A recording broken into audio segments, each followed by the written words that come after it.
Hey everyone, thank you for tuning in today because this show sucks. We were blessed today with a message from His Royal Highness Tyrant Trudeau telling us that 2021 was a bad year and we have more doom and gloom to look forward to in 2022. Now, I know it might not feel like we have a whole lot to be hopeful about. After all, 2021 was another tough year, and we're not out of the woods yet. But here's the thing. We got through it together. Over the past year, we helped our neighbors. We supported our local businesses.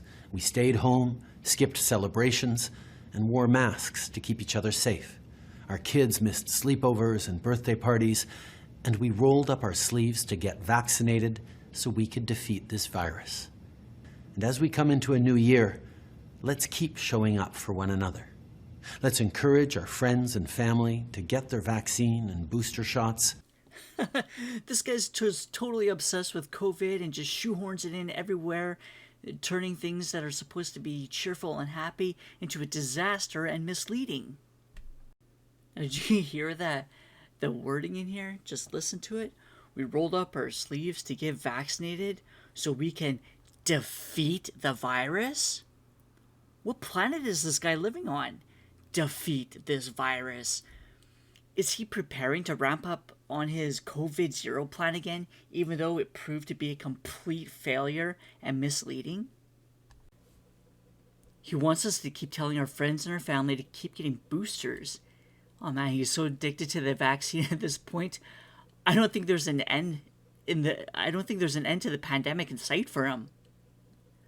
We have seen supporting evidence as far back as like 6 weeks from South Africa and about 4 weeks from Denmark and Scotland, proving that Omicron is less severe and it has like mild symptoms to no symptoms. And amazingly, Bonnie Henry acknowledges this in her Christmas Eve COVID update. Some hope that we see from what's come out of Scotland, from the UK, and from South Africa, which seems to indicate that in many cases this is a milder illness in most people. So that is hopeful news. We think about the study in Scotland which showed a much reduced risk of hospitalization. That was still in people who are younger. And we know that younger people have a lower risk of hospitalization anyway. Now, this is something I found a little bit bizarre. While they're rolling out the vaccinations for younger people, they kept saying, oh, they're high risk, high risk, high risk. And then also with children, high risk, high risk, high risk.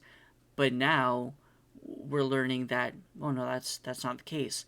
Chance of hospitalization has always been low risk for young people. So why were they misleading, spreading misinformation, saying that young people are high risk for hospitalizations to begin with? It's a little bit weird there. Just pointing it out. During the question period, we had Lisa Cordasco from the Vancouver Sun ask about the modeling. She asked, in quotes, I would like to get your reaction to the information put out by the BC COVID modeling group. It's predicting a tidal wave of Omicron by the end of the first week in January, followed by a hospital rate that exceeds BC capacity. So by necessity, all models are wrong. So we're pumping in the worst case scenario data into the modeling program and basing our predictions on that. What are the other modeling is it that they're not showing us? And if you thought BC is getting closer to getting back to normal, guess again. There is 4 steps in the BC Restart Plan, and we're stuck in step number 3. The requirement was to have 70% of the population with 1 dose. Step 4 required 70% of the population with 1 dose as well, but also a lowering of case counts. We have never made it into step 3, we've never made it into step 4, even though we qualified for step 4 about a month and a half ago. We have blown the goal out of the water of the 70% with 1 dose, and we have about 80% of all of BC population. And they're now double dose too, and we're already working and moving towards boosters. With Omicron, it looks like they are going to use the rising case counts to keep us perpetually locked into step 3, even with lowering hospitalizations and deaths. But from the sounds of Bonnie Henry, we're in a new pandemic. That the game has changed with Omicron. We're in a different pandemic again. And there's something about this, but we need to change our behaviors, and we can control how this virus is going to affect us by doing those things that we know worked way back then in March of 2020 before we had vaccines. And in a long-winded manner, she explains to us that we can control this virus by doing the exact same things that we were doing March 2020, by practicing good hygiene, personal hygiene, and if you feel sick, stay home. Ooh, what a big surprise. So, isn't that what we've been doing for decades with the flu? Why is this any different?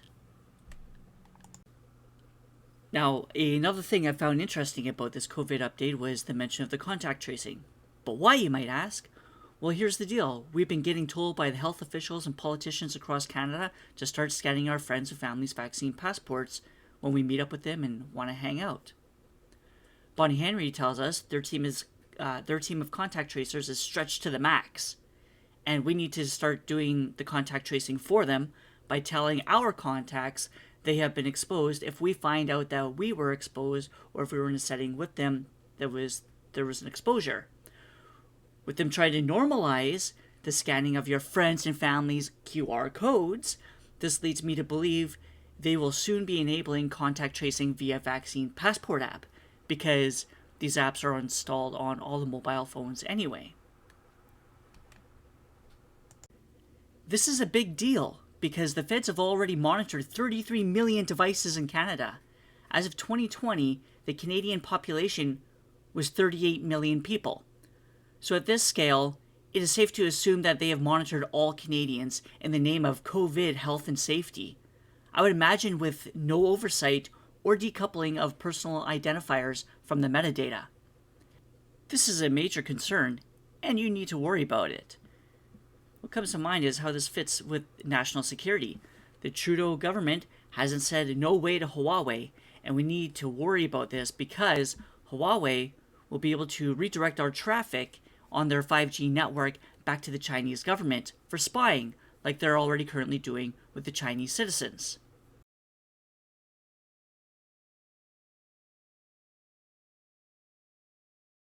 Means that our case and contact tracing cannot keep up.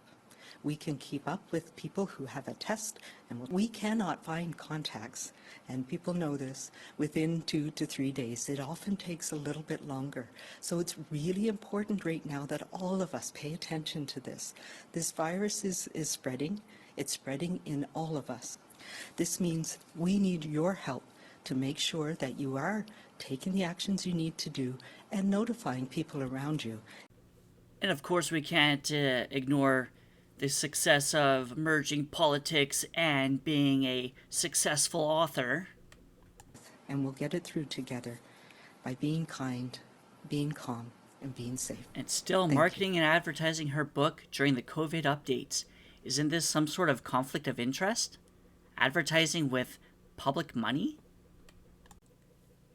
And in other parts of Canada, we have different science for different provinces. With all the healthcare staffing shortages that was caused by the government and healthcare officials, is draining the current staff and burning them out. With the rise of patients, they will now allow healthcare workers that have been exposed to COVID to continue working instead of bringing back everyone that they fired. To get ahead of sick calls and the potential for a staffing crunch, new rules in Ontario.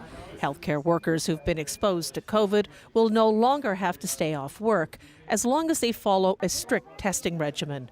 At some hospitals, it comes as welcome news, as already burned out staff face more shortages. Well, in Alberta, they have different plans. They plan on bringing back all the people that they fired or put on leave, all the unvaccinated and the presumed unvaccinated. Take a look. In Alberta tonight, as the cases start to take off. As Omicron is spreading farther and faster than anything we've ever seen before. A new approach to lure back as many as 1,400 healthcare workers who are currently on unpaid leave because they're not vaccinated. Tonight, the government says they can come back if they agree to a frequent rapid testing routine. In a statement, the health minister says they're still putting patients first, writing, "We need to adjust the policy to maximize capacity and avoid losing any staff if we can, while still keeping patients safe." It's a balance that officials are weighing across the country right now as the Omicron surge continues to set record case numbers in most provinces. Now, Alberta has made the logical and common sense decision to allow the unvaccinated to go back into work as long as they follow the testing policies. And this makes sense because, as we can see with real world data, is that COVID can infect anybody, whether they're vaccinated or not. So not allowing these unvaccinated people to go to work makes absolutely no sense. But hold on, don't get too excited, because let's take a look at this new policy. I know if I was a healthcare worker in Alberta, I wouldn't feel comfortable or feel like I have job security with this new policy either, because it says targeted testing at facilities at significant risk of service disruption. As part of the update directive on December 23rd, 2021, Alberta Health Services will provide all unimmunized physicians and staff the option to temporary frequent COVID-19 testing to ensure we can meet the anticipated demand caused by the Omicron variant. This section will be updated as more information is available. We appreciate your patience. Now, that's not reassuring at all. Are they just going to use and abuse these unvaccinated workers when they bring them back in, get them to train somebody else, and then kick them on out, fire them again? Or are they actually going to keep them on board because, like we all know, with the common sense and real-world data and fact that anybody, doesn't matter what your vaccination status is, can get infected with COVID-19. Therefore, the testing is more logical opposed to trusting a vaccine passport. Now that's all the time we have for you in this one. Don't forget to like this video, subscribe to the channel, and push the notifications to get more.